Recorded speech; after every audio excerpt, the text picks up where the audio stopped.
Hello. We have still one point to discuss about SAT solving, and this is the last decision heuristics. This is the one which is used in most SAT solvers. And this is based on the conflict resolution. We have seen that if a conflict occurs because we have chosen an unsatisfiable subtree in the search space, then we make conflict resolution using the resolution rule. And this last decision heuristics is based on giving a priority to the variables involved in the recent conflicts. And thereby, we try to add new clauses which exclude these conflicts. So what we mean here with involved, it is that we take those variables that occur in clauses used for conflict resolution. So how does it work? We assign to each variable activity, a counter, and this counter is initialized to 0. And we define also an increment value, let's say 1. And each time when a conflict occurs, we just add this increment up to the activity of each variable, which was involved in the conflict in the sense it appeared in one of the clauses which was used for conflict resolution. And if we have to take a decision, then we just take the variable which has the highest activity. This counter has the highest value under the variables. And if there are several, then we take some order between them, let's say lexicographically order. And there is still one point we have to take care is if we always increment these counters, for big problems there are a lot of increments, so we do not want overflow. That's why periodically we always scale down the values of the counters by multiplying them with a small value. Chuff was the first solver that used this decision heuristics. And by using this heuristic, the efficiency of the solvers was really much, so they become much faster just by using this decision heuristics. We will also make some examples where you can see how this heuristics works to the search. If you can remember, we also looked at some other decision heuristics. For example, we said we can have some static ones which define an order, and this order does not change during the search. What is the disadvantage of such heuristics is that it does not dynamically adapt to the subtree where I'm searching. So if I go down by my assignments into a subtree, and in these subtrees some variables have connections because they appear in the same clause, then a static heuristic would not take care of assigning these variables after each other if it is possible. A dynamic one can take care about it. But the dynamic ones that we have seen were very inefficient because I had to update the values frequently, and this costs too much time, computation time. This heuristic is dynamic, partly because the activities change, but this dynamicity happens only at conflicts and not after each assignment or after each decision level. So that's why it's a good combination of both. So it is static as well as dynamic. Static because it doesn't depend on the current assignment, and it is dynamic because it changes with each conflict. That's why it is also called a conflict-driven decision strategy. And employing this strategy dramatically improves performance. Okay, here you can see a picture from the SAT competitions, just to get an impression that there are a lot of SAT solvers, so it is a very, very active research area. And this is not only at academia, but also in the industry. The reason is that SAT solvers can be used to verify or at least to detect bugs in hardware. And bugs in hardware can be very extremely expensive if these bugs are detected too late.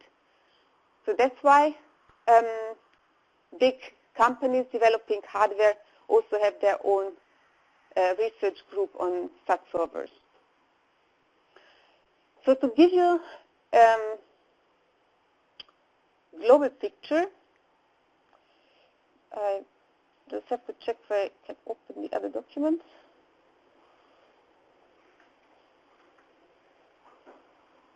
We look at a small example how such serving procedure now works all together.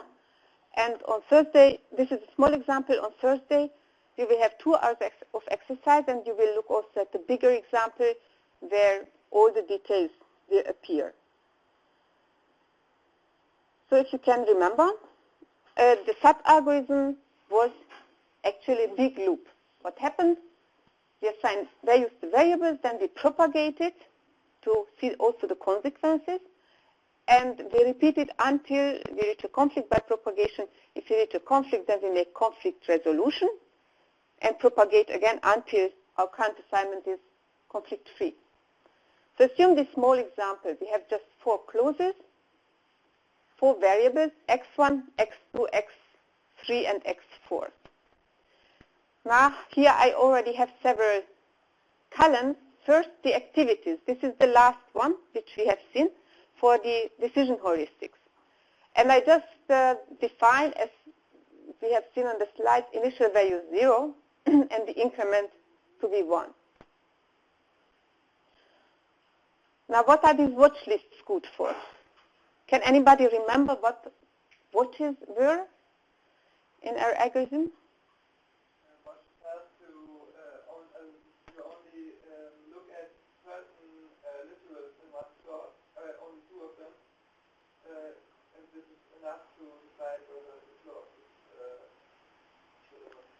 Unit or conflicting, exactly.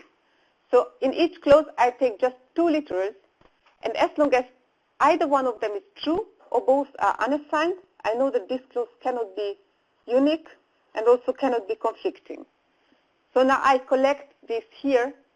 By x1, I have a list of clauses where x1 is one of the watch literals. So it is here in the first clause and in the third clause. Not x1 is not a watch anywhere. x2 is in the first clause and in the second clause, and so on. So I only keep these lists.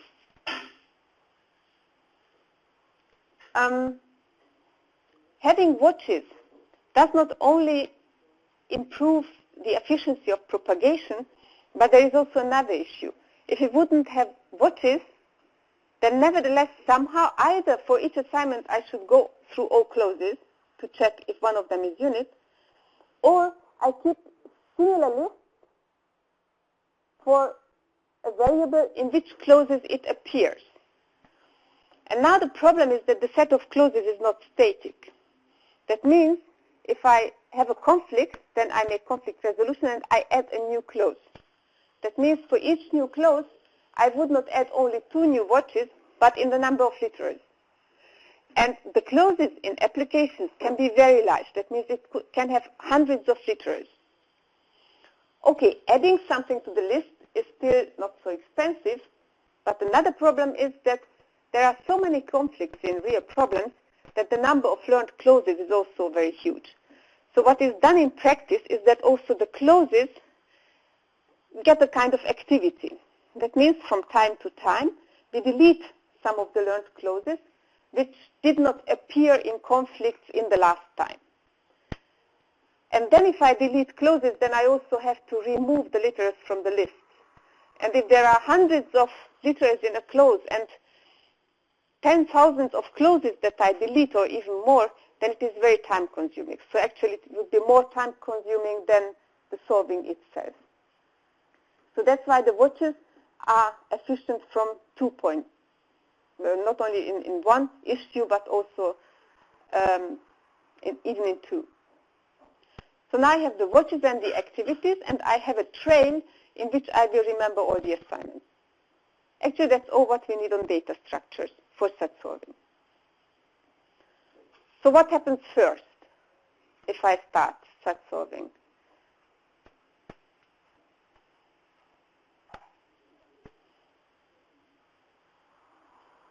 Yeah, what is the first one I do?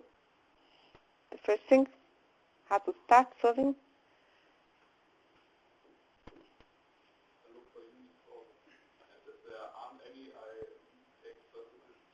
Okay, so basically before this big loop, I have a decision level, I might have decision level 0 assignments if I have clauses with 1 literal.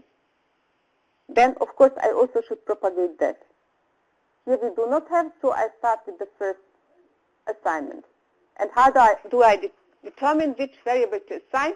I look at the activities, all of them are 0, so I take this order. I always take the first one in the list with the highest activity. So this is x1. And the user, this only determines the variable, not the sign. And usually the most efficient heuristic for the sign is just to assign it negatively. That means assign false to it. Why is it the case is that if you have now not random problems but structured problems which come from some real application, then usually with a variable you encode that something holds. And if now you assign false to this variable, then you try to run fast into conflicts. Because if a variable which appears basically positively, you assign false to it, then thereby you restrict the number of assignments which can be an extension of the current one. So that's why assigning false, I try to run into conflicts fast. And this is, in most of the cases, or in many cases, advantages, because if I make a lot of assignments and propagations, to find out nearly at the end that there is a conflict is very expensive. So, but of course, also other sign heuristics could be taken. So we take the activities, the first one with the highest activity, and we assign false to it. This is not x1. So what is the next thing that happens?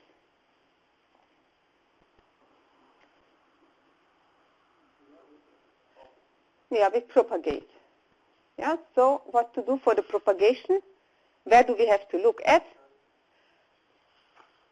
x1 is false, so I have to look to all clauses where x1 in a positive form is a watch, because there the watch becomes false. So let us look first in C1. I have these two watches. Now x1 is the one which became false. What to do now?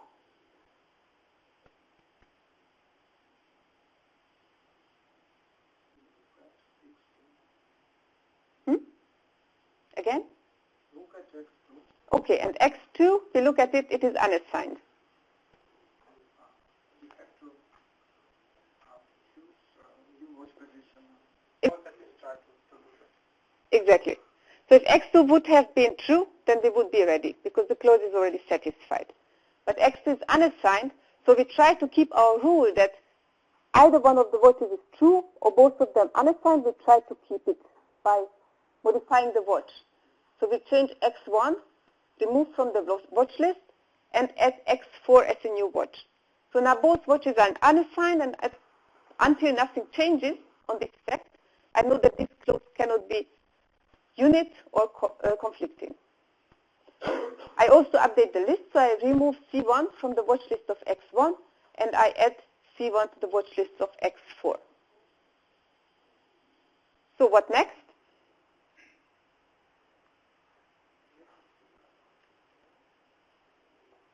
Yeah. Exactly. The list contains one more, so I will propagate in C3. What happens there?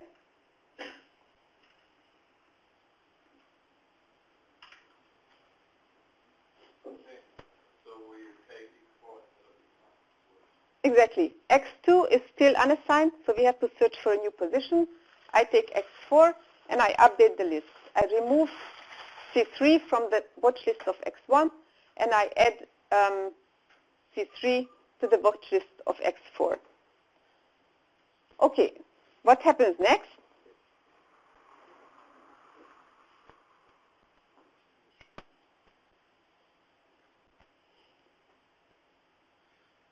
What is the next thing to make? So now we tried not x1. We propagated it, and it seems now to be okay.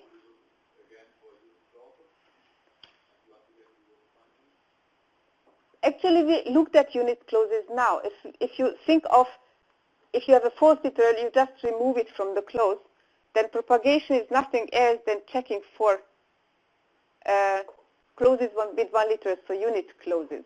And we have seen that there is none, because otherwise the propagation would still continue. So that there is none, and then, what do I do then? Yeah, and which decision do we make?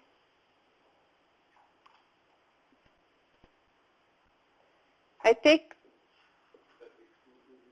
x2, because x2 is the first unassigned literal in the list with the highest activity. And I again take the false sign, negative sign, so not x2 becomes assigned. Why do I write here null, after the variable? What do I want to remember here?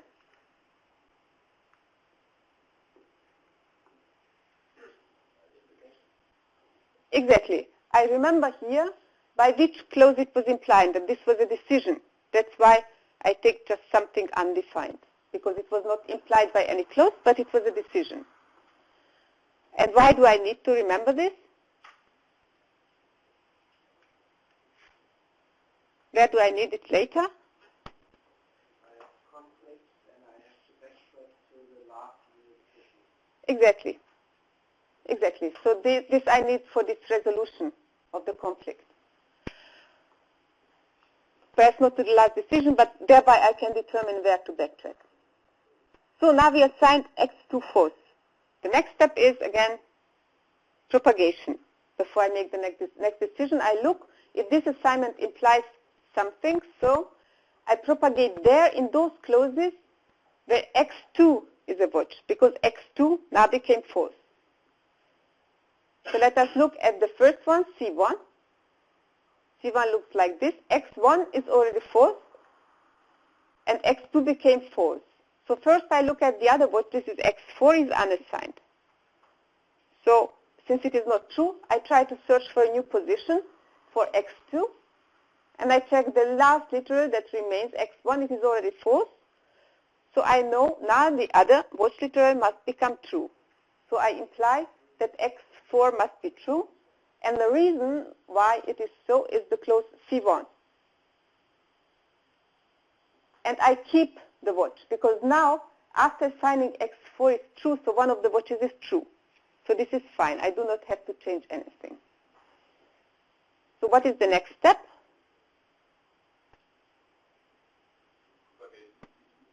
In C2, there is one more clause in the list. And what happens there? I look at the other watch. This is not X4. What is the value of not X4? Now, if X4 is true, then not X4 is false. So I try to search for a new watch position. But there is none, because there are only two literals, both already watches. So I imply that the other watch should be true, should become true now. But the other watch already has a value, and this is false. So it is a conflict, and I have to make conflict resolution. What happens? How do I resolve this conflict?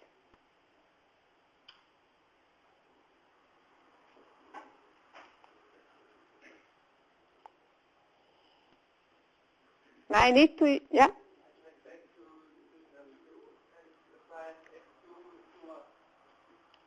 Okay, this is the end result. But how do I get there? How did you find it out? I look at the list on the right and see that it was that the value assigned to X4 was applied by clause 1. And yeah, then I find out the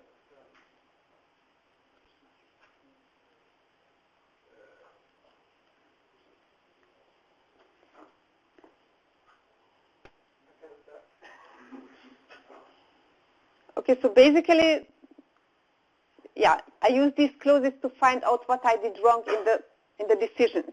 Yeah. Of course, I could just undo the last decision and flip it, but it is not the efficient way.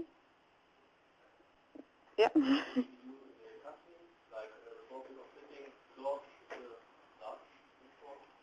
With a conflicting one.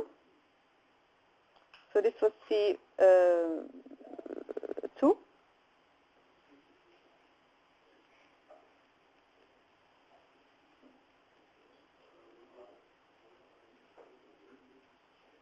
What do I get?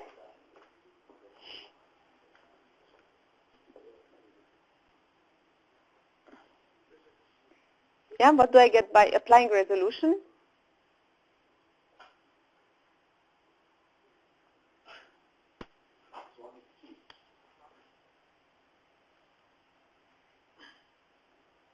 Let's call it C5.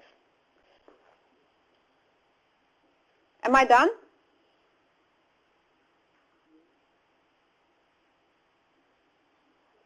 So what did I do now? We had here a decision level x1 is false at decision level 1. Then x2 is false at decision level 2. And these two implied by the clause C1 that x4 must be 1 at decision level 2. And this fact together with this decision led to a conflict. Yeah, what I do now, we said this cut corresponds to my conflict. It involves these two. It is not sufficient because it is not an asserting clause. I would like to get now a clause which has only one letter at the last level.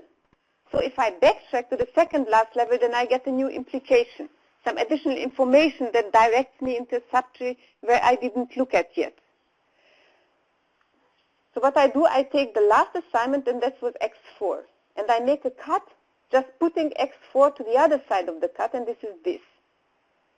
This is the one which we got by one resolution step.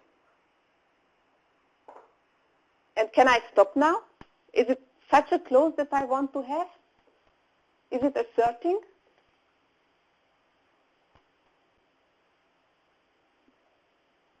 Yeah, what did asserting mean again? That there is only one assignment at the last level, at level 2. So in the clause x1 or x2, x1 is decision level 1, x2 is decision level 2, so this is asserting. And so I'm done with one single resolution step. Because what happens if I now add this clause, I add now this clause to my clause set, and I undo everything to the second last decision level. This is x1. So I remove this decision and its implications. And what happens now?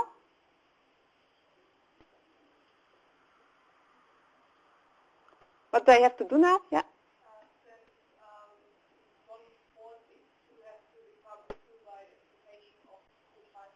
Exactly. This is a new clause.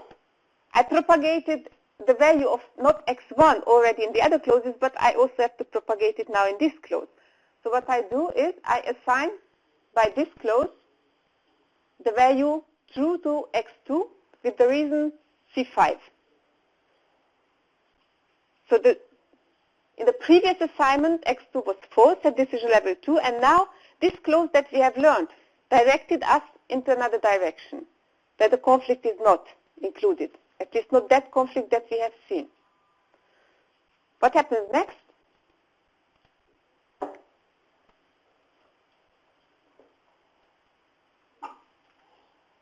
Now I have here a new assignment. We propagate.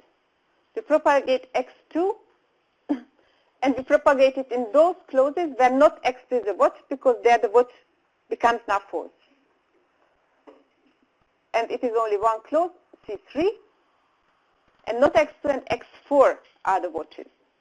So I look at X4 and I see X4 is unassigned.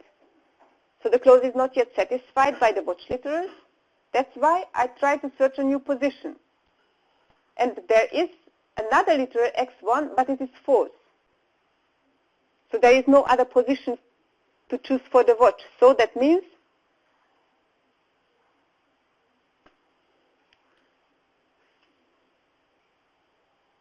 what does it mean? There are two watches. One became false. The other one is unassigned. I try to find a new position for this watch, but there is none. Yeah, this is a unit clause. So X1 is false, not X2 is false. That means X4 must become true. So I assign X4 true, and I remember that the clause that implies was C3. Okay, what happens next? We propagate what? We propagate X4.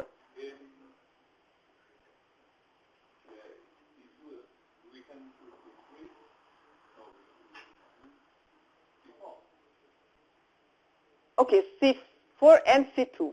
Yeah, the X4 became true, so not X4 is the watch in C2 and in C4. In both I have to propagate. So first C2, and what happens there?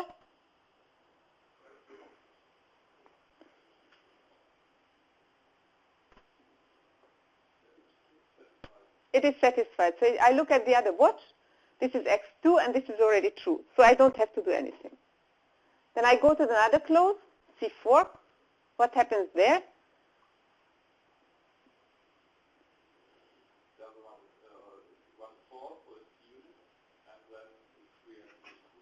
Exactly.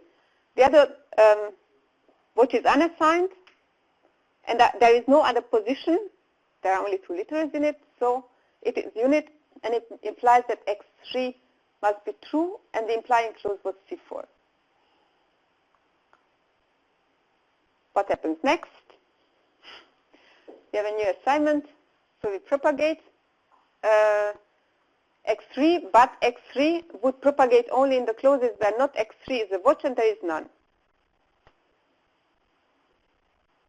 So now we again call our decision heuristics to assign a new variable, but we see that every variables are already assigned. And we don't have any conflict, so we found a solution. The problem is satisfiable, and the solution is given by this assignment list. Okay. Are there any questions to this whole procedure of SAT solving?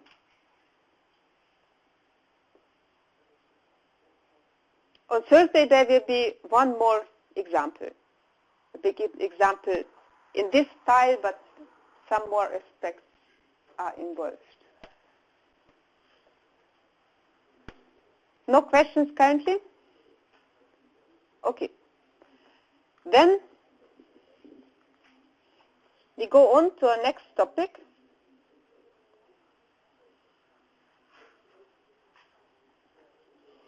And we extend a bit the domain with which we deal with. What we have seen until now is propositional logic.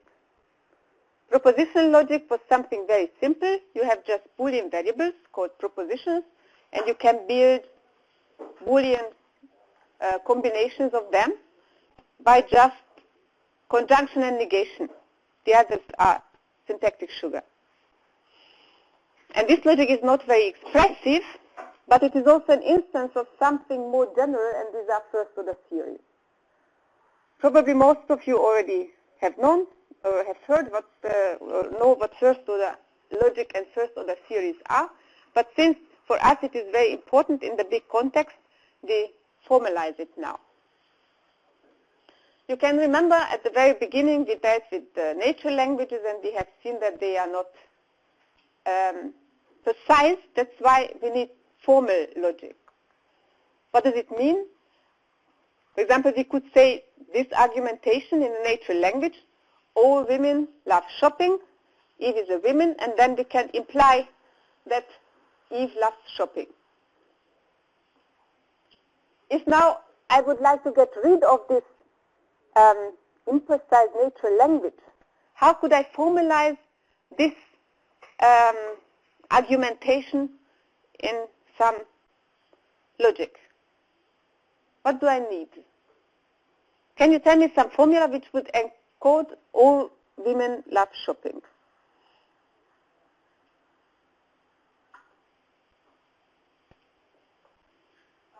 For all women of X implies shopping of X as saying that shopping of X means that someone loves shopping.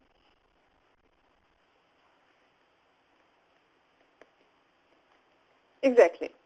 Something like that. The next one, Eve is a woman.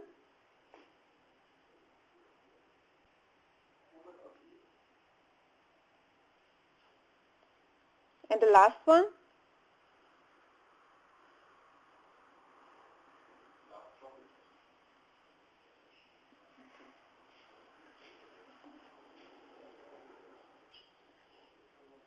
Okay. So what we have here now are certain constructs that we use to formalize these things. These are first constants. We have a person, it is called Eve. And this is not a variable, it is a fixed person. So we say it is a constant.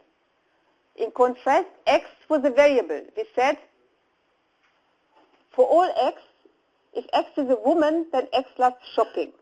This is a variable that I can put in any person, but Eve is a fixed one. So what we need, in order to talk about certain persons, we need constants, and we also need variables.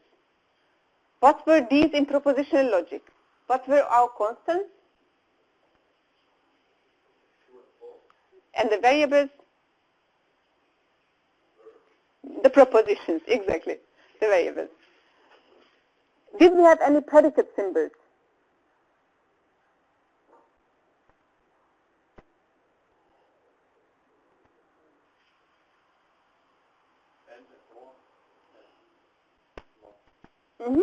These were Boolean connectives. These are, you can look at them as predicate symbols, namely, for example, a Boolean operator, a binary operator takes two predicates and gives a new one, or gives a Boolean value for that. So you can look indeed at the Boolean connectives as predicates, but since they are very special and they are in each first order theory, they are just go into another category, Boolean connectors. So if we do not look at them as Boolean connectors, did we have any predicate symbols? No, we didn't have any. But you also have, in a first order logic, we had constants, variables, and predicate symbols. You can also have function symbols. Function symbols operate on terms, and the difference between predicate symbols and function symbols is that predicate symbols give you always give you a Boolean value, where function symbols can give you back a value from a domain. If we say, for example, predicate symbols was is woman, and if I put in something, then what comes back is a Boolean value. Either this person is a woman or not. But I can have function symbols, and I write down 1 plus 1. Plus is a function symbol. 1 is a constant in a certain theory. Let us keep it free. And then 1 plus 1, if I interpret it, for example, for the natural numbers, it is 2. That means it is not a Boolean value. So if you see it this way, then predicate symbols are special function symbols. But since they have Boolean values and they make the switch from terms to Boolean predicates, they are handled separately. And the last one, which you already mentioned, are the logical symbols for the Boolean connectives. And now you can see that in general we can also have quantifiers, existential and universal quantifiers. This we did not have in predicate logic. Okay. So we have a more generic framework. In this, we can just first syntactically at least do more. Constants are something special. We introduce them as a special case, but of course we could see them also as function symbols of arity 0. That means it gives you a value without having a parameter.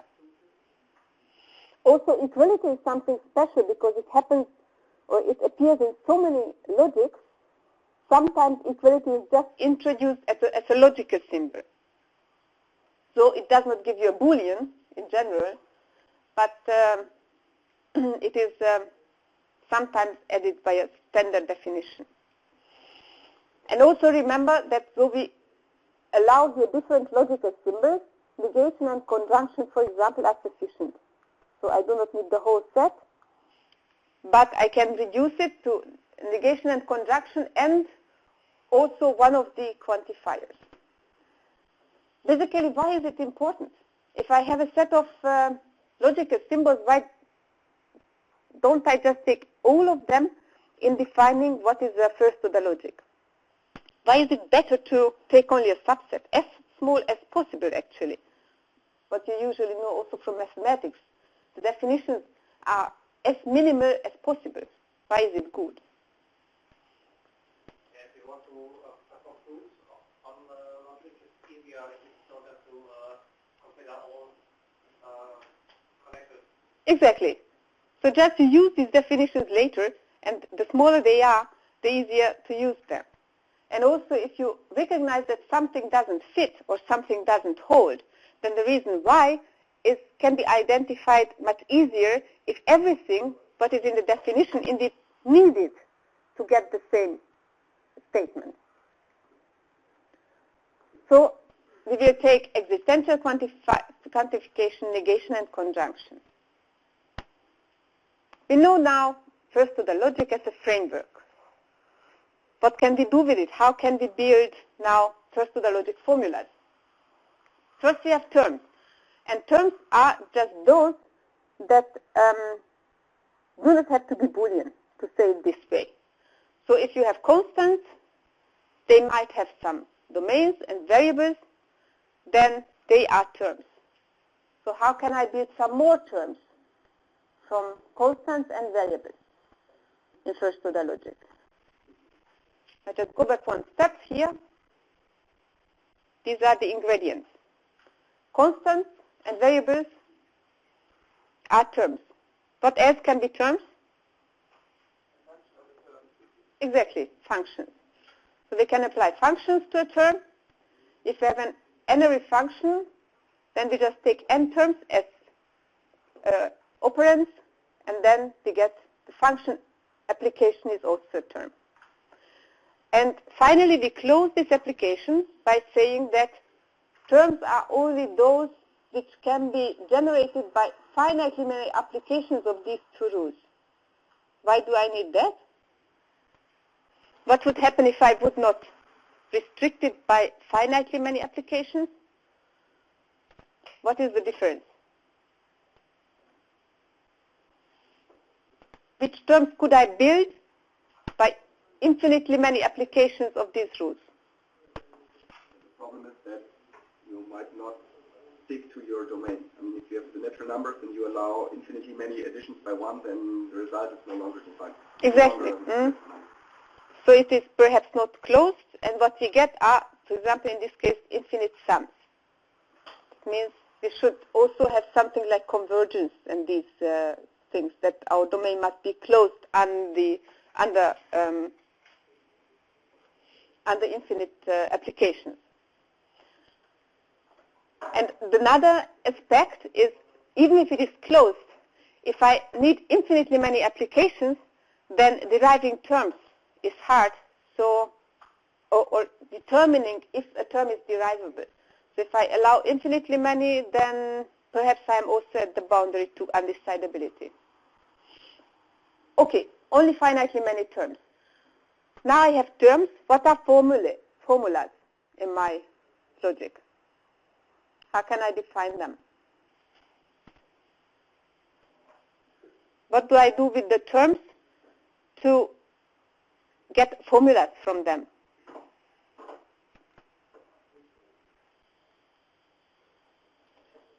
Now we have constants, variables, and function symbols we use to define terms.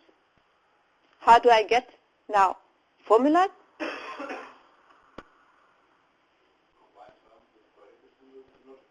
Exactly. So I can use my constants and variables and function symbols to define terms, and the predicate symbols, I put in the terms as parameters, and the result is a Boolean expression.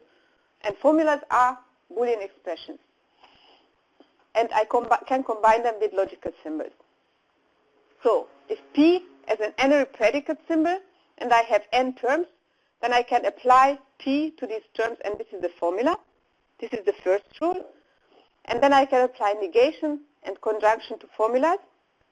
And what is missing? Quantification.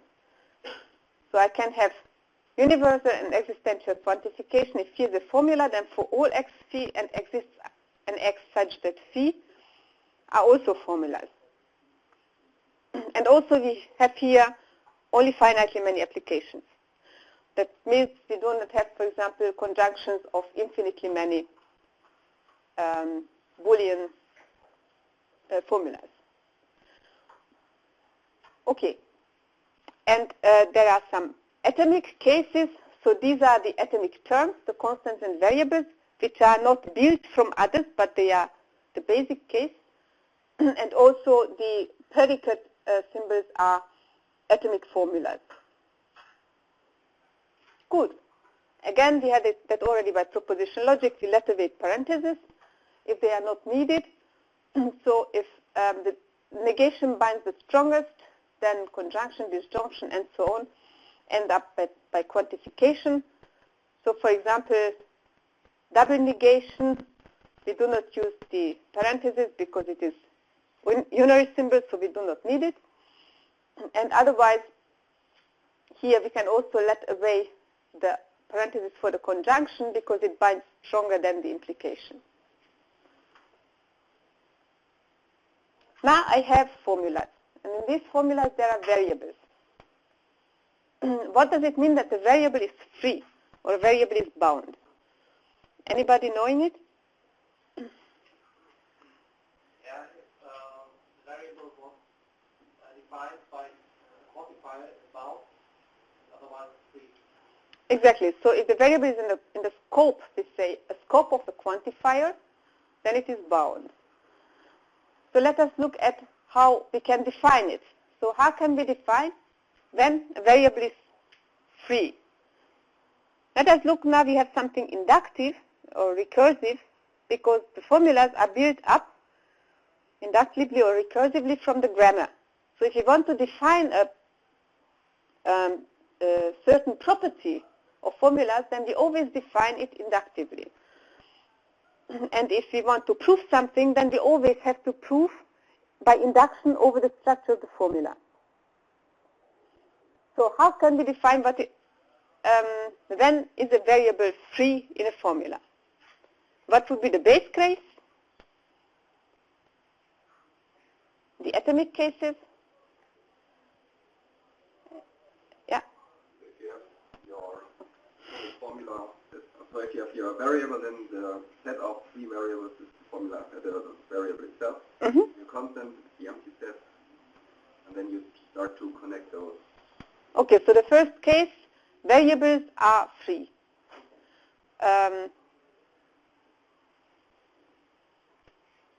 Okay, yes. So variables are, it is an atomic formula, and that means it is a variable. Then it is X is free in phi if it occurs in phi. Actually, this goes for terms. Yeah, if you have a predicate applied to terms, then that means there is no Boolean connection yet. So every variable appearance in it is free. And now if you go up one level, we have the terms and build Boolean formulas from them. Then negation doesn't bound anything. So if X is free in not phi, if X is free in phi, the same holds for bound. And for the conjunction also, conjunction doesn't bound any variable. That means X is free in the conjunction if it is free in one of them. And Now, the quantification is the only interesting case.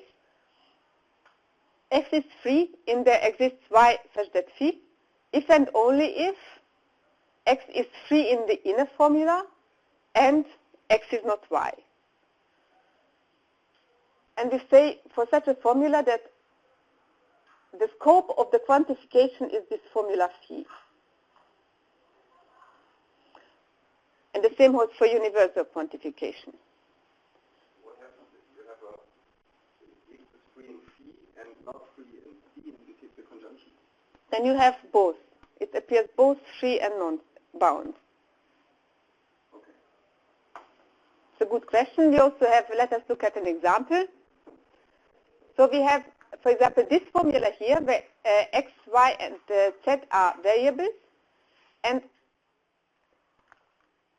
x is bound in this part. Y is bound in this inner part, but it doesn't appear there. So x and y are bound in this formula, and the z is free because z is not bound by any quantifier. And let's say if I take another variable w, it doesn't appear in it, so it is neither bound nor free per definition. And now freeness and boundness, this goes back to your question, can be also specialized to specific occurrences. For example, if I define this formula, z or for all z p of z, then in the first disjoint part is z free, and in another one it is bound. What does it mean? That means that actually these are not the same variables. They have the same name, but they have different meaning. So in this case, we can say, we could also define z or for all x p of x. This has the same meaning. Yeah? So these two occurrences are not related. I can rename the variable in the second part, and I get the same formula. And basically this is always done. So we assume in the following that the variable does not appear both bound and free in the formula, but if it happens, then we just rename the bound version. Mm-hmm.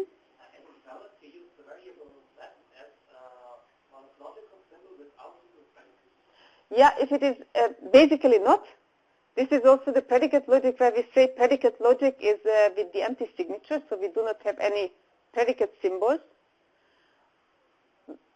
But what we mean is I have one predicate symbol, and this lifts from the Boolean, from the theory to the Boolean. It means the theory, I have Boolean variables, the domains are Boolean, and then let's call it b of x. Yeah? So if I write x, then I mean b of x, where b goes from a term x to the Boolean value. So I silently remove that, but you are completely right. What is the difference between bound and free? Why is it important when dealing with satisfiability checking? What does it mean if I have a formula and x appears in it? So if I have, on the one hand, I might have a formula x.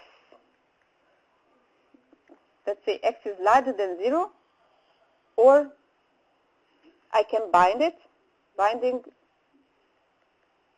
for example, this way or this way. So now I have a variable x. I have some predicate. This is just the comparison operator, what I use, and the constant 0.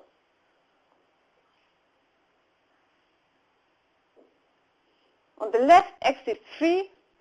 In the middle and right, x is bound. What is the difference with respect to satisfiability checking or searching for solutions or finding the value of these formulas?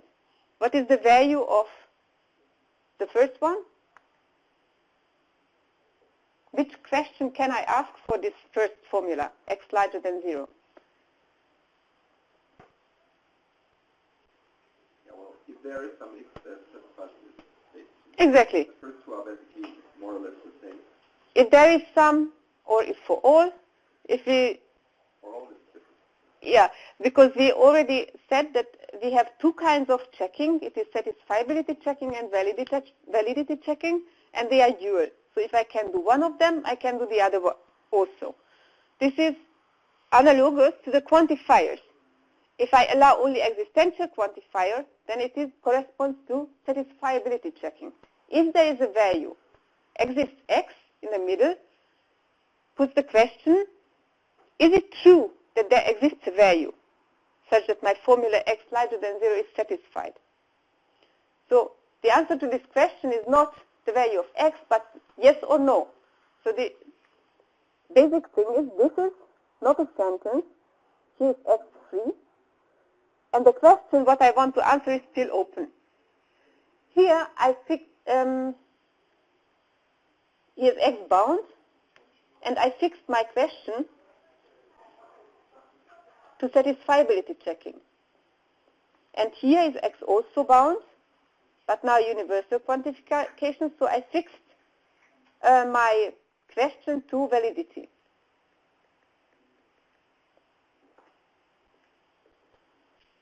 It can also be mixed.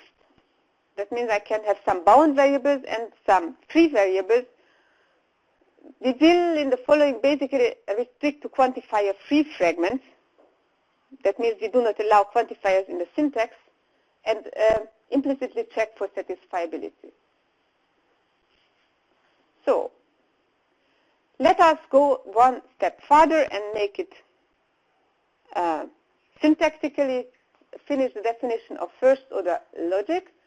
For that we need a signature that fixes all non-logical symbols. That means constants, which constants are allowed, which variables are allowed, the function symbols, and also the predicates. And then a sigma formula is that first order logic formula, or such first order logic formulas which use only symbols from sigma, plus of course the logical symbols. And the sentence is a formula without free variables. That means if I want to check this formula, then there is a yes-no answer. That means, for example, if we come back to our example with Eve, woman and shopping, then Eve would be a constant. Is woman love shopping would be unary predicate symbols, and they would build the signature sigma. And now if I want to build sigma formulas, then I can build like for all x, is woman of x implies love shopping of x. This would be a sigma sentence because all variables are bound. Note that only x is the only variable, and I use only symbols from this signature. Also, is woman of Eve is a sentence because Eve is a constant, it is not a variable. And love shopping Eve is also a sentence, a sigma sentence. So I can now define first order logic instances by fixing the signature sigma. What happens if I fix it, for example, to 0, 1, plus and larger? Where 0 and 1 are constants, plus is a binary function, and larger than is a binary predicate symbol.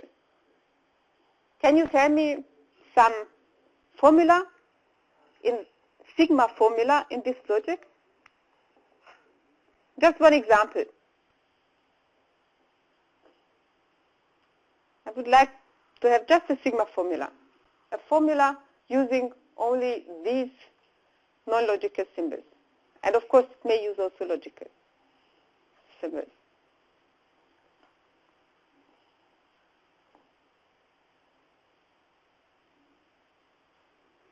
Just one example.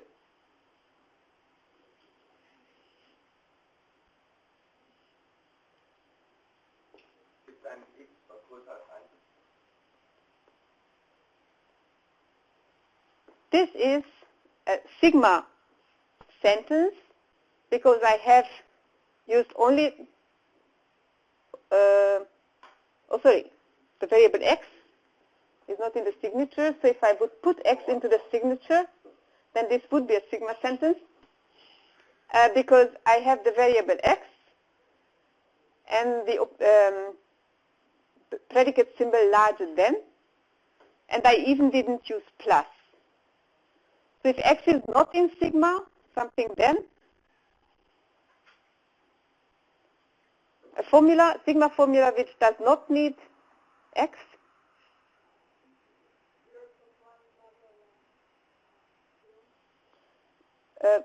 again? Yeah.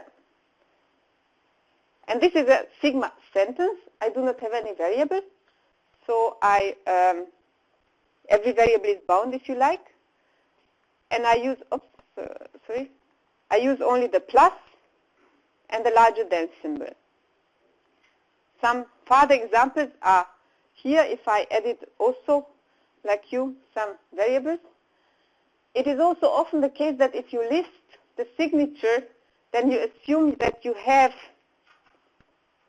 finitely many variables, but enough. That means you can always take a fresh variable. And this just reduces the syntax by not mentioning it in the sigma. Also not restricting how you would like to call your variables. So assume from now on that we allow taking variable names. And there are, you can take only finitely many, but there are infinitely many. Then, for example, this formula for all x, there is a y such that x then larger than y would be a sigma formula. And also for the other ones. And they are also all sentences because all variables are bound. Another example is now we can also take multiplication and some predicate symbol like is prime. What happens then?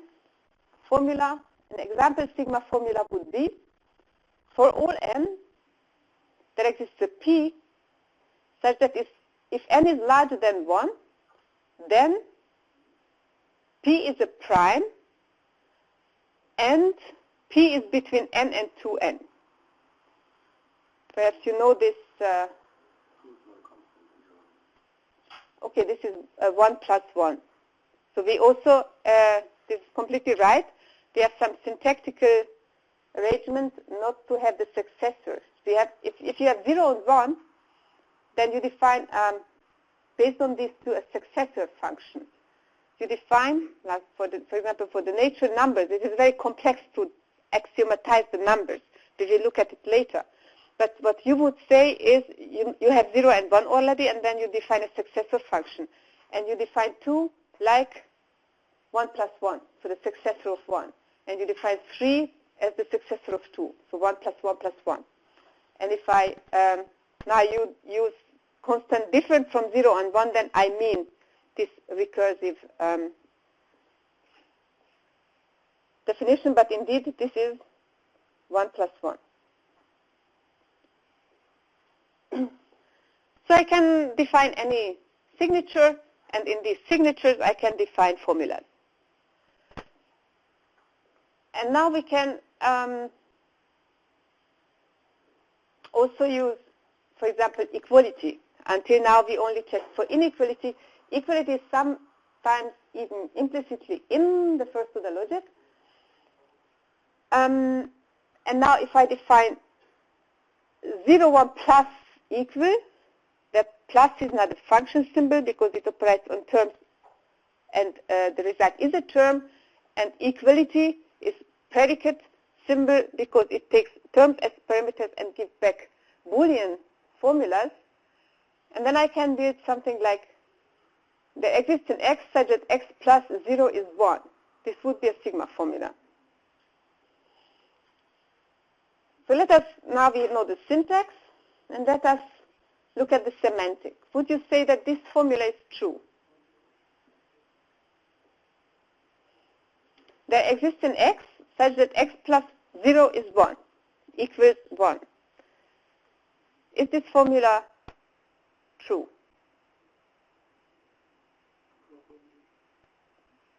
Probably? Perhaps. It depends on? So, yeah, what's your domain and what is plus and what is equal? Exactly. So it depends on. These are just symbols until now. We did not assign any meaning to them. So what we need is first a domain for the variable. Here in this case to say what is x? Is it a natural number? Is it a real number? Perhaps it is not a number at all, but I have some set of values, the domain. And then I also, of course, have to interpret the function and the predicate symbols.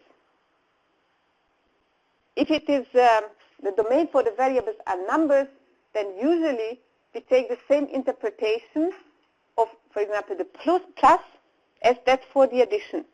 And if you say that, then we do not axiomatize that, but we mean that what you've learned at school. But what it exactly means, it is not so easy to fix. So if I say the plus symbol, the interpretation of the plus symbol is the usual addition of the natural numbers, then we will look, if we have time a bit later, it is not trivial to define, axiomatize what I mean by that. But let us take it for the first. So we define for each structure, in order to give meaning to formulas, first we need to define domains for the variables. There may be also different domains, but then the variables are, we say that the variables are typed. That means for each variable, I assign a domain. And then I must interpret the non-logical symbols. Firstly, for each constant symbol, I give a meaning to it. This is an element from the domain of the type of the constant. Then we have function symbols. That means also there I define the meaning. I have to check that my definition, my interpretation is type correct. That means if I have an NV symbol, it has also a type, then of course the meaning must have the same arity and also have the same type. And finally, for the predicate symbols we also give a meaning by the interpretation, and of course the resulting value of this interpretation should be Boolean.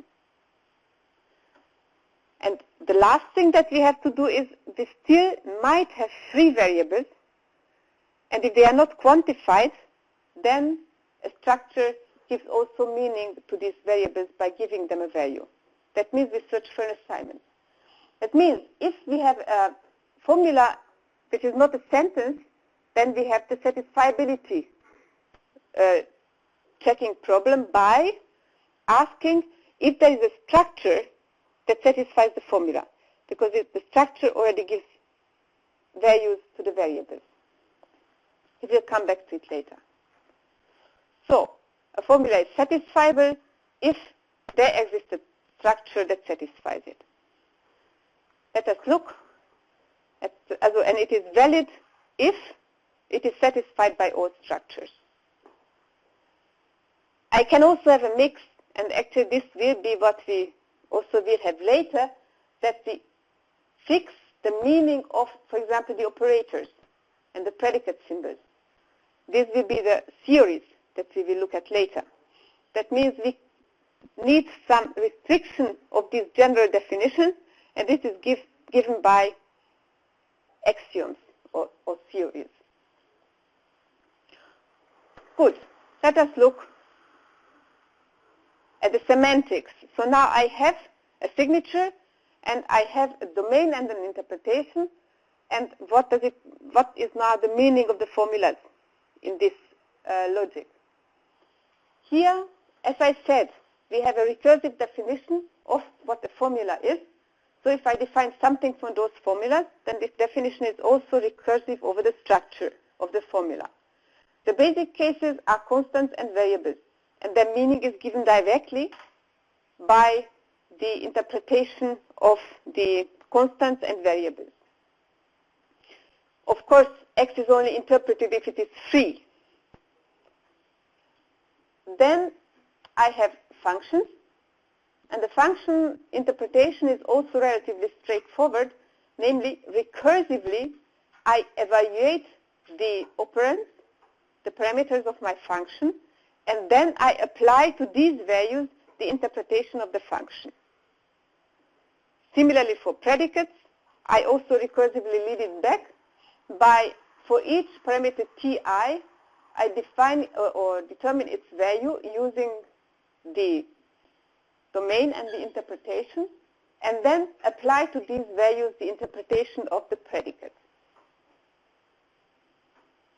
Now we have the terms, and by predicates they switch to the Boolean formulas, and now in the logical structure it is straightforward. Negation, a negated formula is true if the non-negated is false, and the other case false if the non-negated is true. By the conjunction is true if both are true. Actually here I can write else.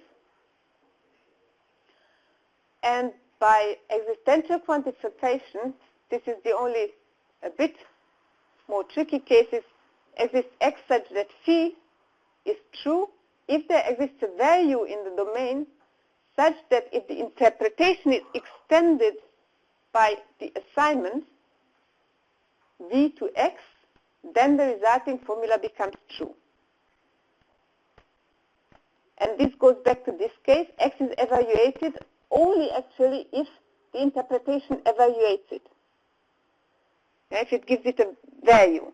And if in my original formula whose semantic I would like to determine, x appears free, then the value of x is already given in my interpretation. If x is bound, then the value of x will be given by this recursive definition for the existential quantification. Of course, this definition is not constructive in the sense that if the domain is infinite, then I cannot try this definition for each value. So what you see is I may give a definition which uniquely defines what I mean by the meaning of a formula, but this definition cannot be used to check formulas. For that I will need something more sophisticated. Good. Let us look at one or two examples. Again, this we already know. 0, 1 plus equal is the signature, and I allow additionally constant variable symbols. And I have here variable. There exists an x such that x plus 0 is 1. This is a sigma formula, even a sigma sentence, because x is bound. Now, is phi satisfiable? What meant satisfiable again? If there is a structure satisfying it. So is there a structure satisfying this formula? And if yes, how does it look like? Just one example. Tell me a structure that satisfies this formula. I need assignment to constants. Define constants, define variables. Okay, x is, let's say I need to define only the type because it is quantified, and then I need plus and equal.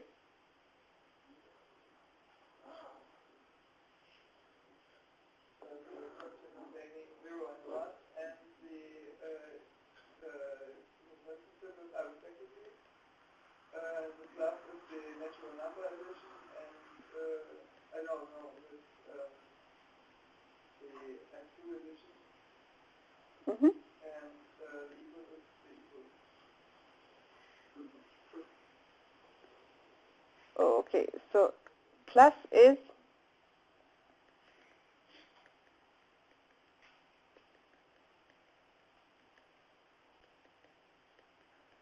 it doesn't matter. Let's say it is 1.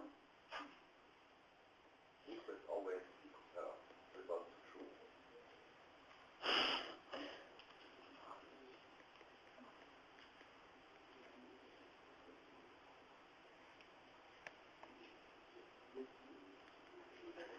Yeah? Okay, and the domain of x is D, and the constant 0 is 0 in D, and the constant 1 is 1 in D. So So we sometimes also make boldface for constants in order to show that these two zeros here, this first one and the second one are different. The left one is the syntactical, the right one is the semantical one. So now we have a structure. Let us check if it satisfies our formula by recursively checking. So I want to know if it satisfies there exists an x such that x plus 0 equals 1. The recursive definition is, I start the most outer component. This is the existential quantifier. That means there exists, this is true if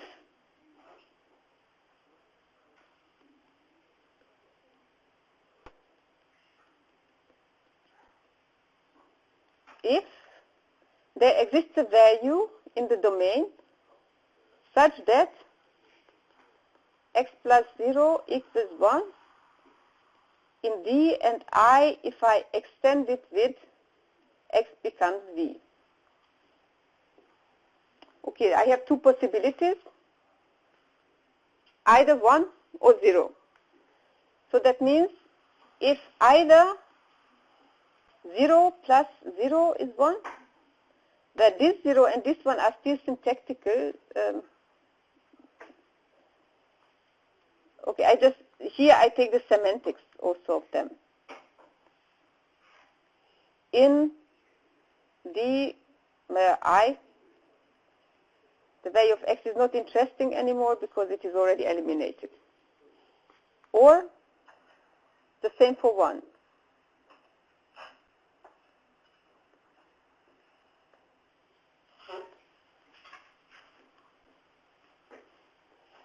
Okay, and I can check this one. 0 plus 0 is 0, so it does not hold, but 1 plus 0 is 1. So this one will be satisfied. After some more steps defining the semantics first of equality, and then of addition, and then the interpretation of the constant symbols. So checking this is still some further steps. But then I find out that the semantics of this is true. So this way I can check. I took here in the example another one. The domain is the natural numbers. I take the normal interpretation of 0, 1, equality and addition, as you know too. And then this structure satisfies my formula because there exists the value 1 such that 1 plus 0 is 1 in the natural number domain. And if a structure satisfies the formula, then we also say that this structure is a model of the formula. Now we can also ask, I took another one. We have the same formula, and we can ask now also the question besides satisfiable, if it is valid. Valid means that all structures satisfy. Is this formula valid? We know it is satisfiable, but is it valid? Well, no, it's not. So we could, for example, define with the quantity time such a way that it is always false. Then we can't find an x where this equation will be false. The formula will be Exactly. So especially we can define this equation such that this equation never holds in combination first with the plus, and then we have a structure which does not satisfy it. For example, we can just define plus as multiplication. Then it never holds, because if I multiply something with 0, then I never get 1. That means this formula is not valid. Let us take, let us come back to theories. I already told you that this we do not want to have. That means if I write somewhere plus, then actually I mean plus in a given domain. That means I would like to restrict. I would like to be able to say, I want to know validity under the conditions that this plus is indeed addition and not multiplication. And how to do this is the following. We define a set of sigma sentences. So the signature is already given, and I define a set of sigma sentences, and these are a priori valid. I assume that they all hold, and I ask the satisfiability or validity question regarding that my assumption holds. So a theory is actually a restriction on the big first-order logic to have a smaller fragment. I can define a number of sentences to do so, but sometimes the number of sentences that I need might be infinite. And then it is also useful to define them as a set of axioms. And the theory is defined by these axioms. Is basically the logic is given by those sentences which are true under these assumptions. And then we say, now we have the signature of sigma restricting the syntax, and now we say not satisfiable or valid, but P satisfiable or P valid, that is the theory. That means either a set of sigma sentences or a set of axioms, which also use, of course, only the symbols from sigma. An example. We have seen that this is not a valid formula. And now I would like to say, okay, but I would like to check validity under the assumption that I do not stick to addition, but I would like to have the equality to be reflexive, and I would like to have the addition to be commutative. I take these two sentences and this build my theory, and under this theory I can ask if C is now T satisfiable. Is it the case? So we already asked if it is satisfiable, and it was satisfiable without these sentences, without this theory. Now satisfiable means that there is a structure which satisfies the theory sentences and my formula. If the theory is empty, then it is what we had before. The question if there exists a structure satisfying it. And now the question of satisfiability, T satisfiability says, is there a structure which satisfies the theory and my formula? So what is the answer? Is it satisfiable? Yeah, obviously, yes, because we had a model just taking, for example, the natural numbers and addition and equality. They satisfy these theory sentences, and they satisfy also my formula. So this is the S that we had before. More interesting is the question, is now phi t valid? That means, is it the case that every structure that satisfy my theory sentences also satisfy my formula? Is it the case?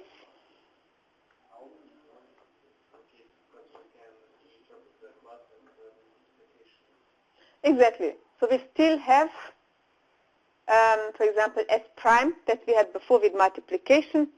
Still, it satisfies my theory sentences, but not my formula. But now if I add some more properties of the addition and the equation, the basic properties that I need to consider is reflexivity and transitivity. And symmetry, this is now not included, but this defines actually equality as an equivalence relation. And then if I say that plus is not only commutative, but 0 is the neutral element of the addition, then S is still a model, and now my formula even becomes T valid. That means every structure that satisfies these four sentences also satisfies my formula. So this way I can fix more parts of the interpretation by using the theories, such that I arrive at the point where I look at exactly those remaining structures on which I'm interested in. And another example,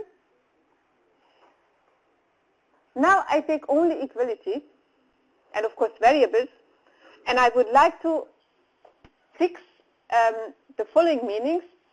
The equality is reflexive, symmetric, and transitive. That means the equality is an equivalence relation. And I would like to know if now this formula is satisfiable or valid. If x equals y and y does not equal z, then x does not equal z. Firstly, is it satisfiable? And t satisfiable under these assumptions? And secondly, is it t valid?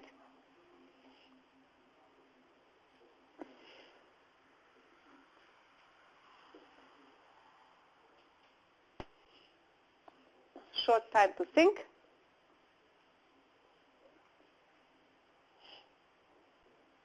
Let us first ask for satisfiability. Can you give me an interpretation, structure?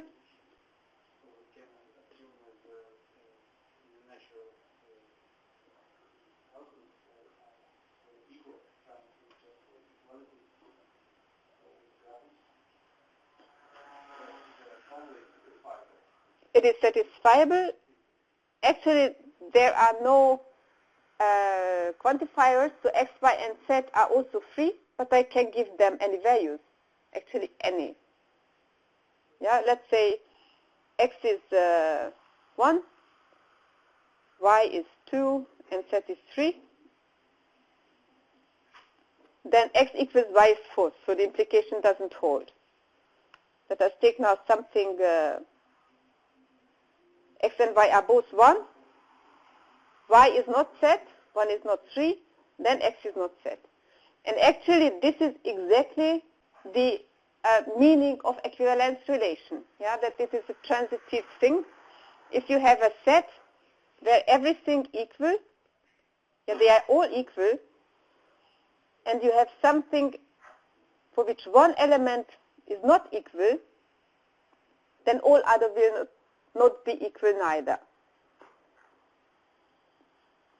So that means that it is satisfiable, but even it is valid.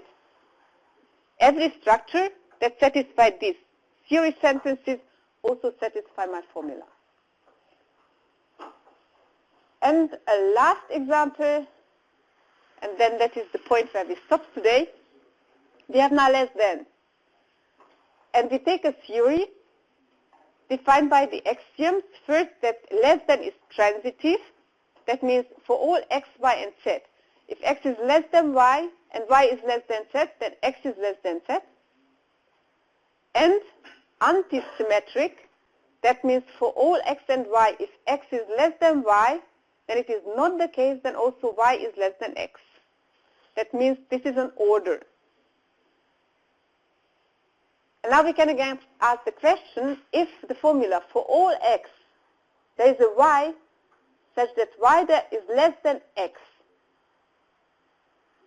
For all numbers, there exists another number which is smaller, if less than is interpreted as smaller. Is this formula satisfiable?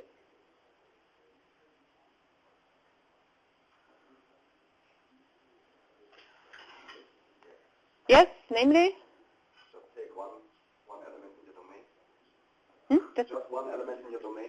Okay, if you take just one element, then the relation less than is empty. And your yeah. implication becomes yeah, and it is not antisymmetric because x is not less than x. So this is fine. We can also take, for example, the integers with the normal less than relation, then this holds also.